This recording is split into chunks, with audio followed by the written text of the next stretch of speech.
துப்பாக்கிகள் குண்டுகளை துந்துவியாக முழங்க அரசு மரியாதையோடு பெரியாருக்கு உடலடக்கம் முடிந்த அந்த கண்ணீர் பொழுதில் அன்னை இந்திரா கலைஞரை தொடர்பு கொண்டு பெரியார் மறைந்த செய்தி கேட்டு நான் மிகுந்த கவலையுற்றேன். அவரை இழந்து தவிக்கின்ற அன்னை மணியம்மைக்கும் வீரமணிக்கும் உங்களுக்கும் என்னுடைய அஞ்சலியை தெரிவித்துக் கொள்கிறேன். அதைவிட கவலை தரக்கூடிய விஷயம் கலைஞர், நீங்கள் பெரியாருக்கு அரசு மரியாதையோடு உடலடக்கம் செய்திருக்கிறீர்கள்.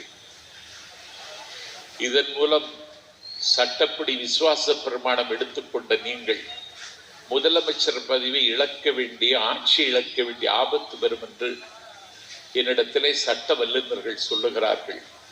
என்ன பதில் சொல்வதென்று எனக்கு தெரியவில்லை கலைஞர். எல்லாம் தெரிந்த நீங்களா இந்த தவறை செய்தீர்கள் என்று இந்திரா கேட்டார்.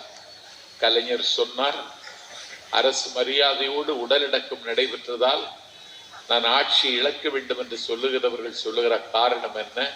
பெரியார் எந்த அரசு பதவியும் வகிக்கவில்லை, அதனால் அரசு மரியாதையோடு உடலடக்கம் செய்யக்கூடாது என்கிறார்களா?